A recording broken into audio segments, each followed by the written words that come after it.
नमस्कार, मैं हूं आपके साथ अनुष्का और आप देख रहे हैं बिहारी तक।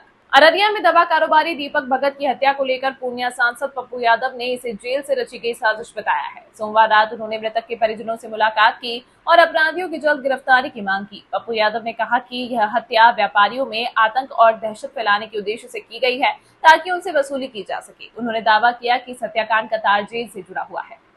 सांसद ने कहा कि मामले को लेकर उनकी बातचीत एसपी और डीजीपी से हुई है और उन्होंने 72 घंटे के भीतर अपराधियों की गिरफ्तारी और 3 महीने में स्पीडी ट्रायल चलाकर सजा दिलाने की मांग की। पप्पू यादव ने व्यापारियों की सुरक्षा को प्राथमिकता देने और जरूरतमंद व्यवसायियों को लाइसेंसी हथियार देने की वकालत की। उन्होंने कहा कि परिवार की सुरक्षा के लिए गार्ड तैनात किया जाए। साथ ही उन्होंने बिहार में ड्रग्स और जमीन माफिया के बढ़ते प्रभाव पर चिंता जताई और पुलिस से आम लोगों की सुरक्षा पर ध्यान देने की अपील की। इसलिए हत्या आतंक पैदा करने के लिए किया गया है। यह हत्या अररिया के व्यवसायियों में दहशत पैदा करने के लिए किया गया, पैसे वसूलने के लिए किया गया। हम मांग करेंगे कि इस परिवार की सुरक्षा, इस परिवार को अविलंब बिना कुछ समझे 1 महीने के अंदर लाइसेंसी हथियार, और जब तक इसकी पूरी सुरक्षा नहीं होती है तब तक इनको यहाँ गार्ड की व्यवस्था की जाए और 3 महीने के अंदर इस मर्डर केस को हर कीमत पर स्पीडी ट्रायल करके उसको सजा हो और 72 घंटे के अंदर आप ओपन करिए कि हत्या में किस किस का हाथ और इसके पीछे कौन कौन।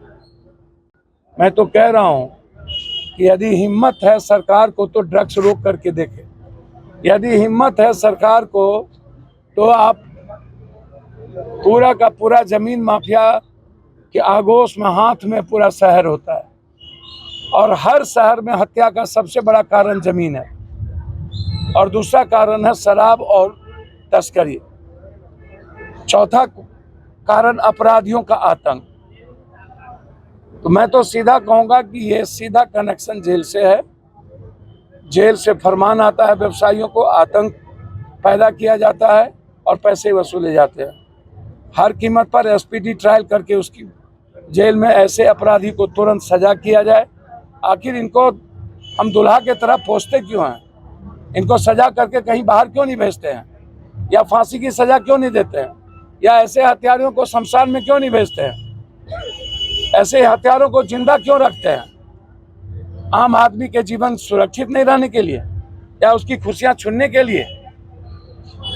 जब हमारे पास पूरा का पूरा साइबर है, हमारे पास सब कुछ है, उसके बाद हम क्या करते हैं ये हमें बताइए। इसीलिए अररिया के व्यवसायियों की इस लड़ाई की मुहिम को जब तक हम अंत नहीं करेंगे, हमारी बात एसपी साहब से भी, हमारी बात डीजी साहब से भी, और इस इशू पर हम गंभीर हैं। कोई भी बड़ा से बड़ा अपराधी हो, कोई उस अपराधियों के खिलाफ, हम याद होगा आपको, हम 72 घंटे में एक बलात्कारी को सजा करवाए थे। वीरनगर का बलात्कारी था। बाद में हाई कोर्ट ने, न्यायालय भी तो अपराधियों को रास्ता मिल जाता है न्यायालय से। तमाम महत्वपूर्ण खबरों के लिए देखते रहिए बिहारी तक।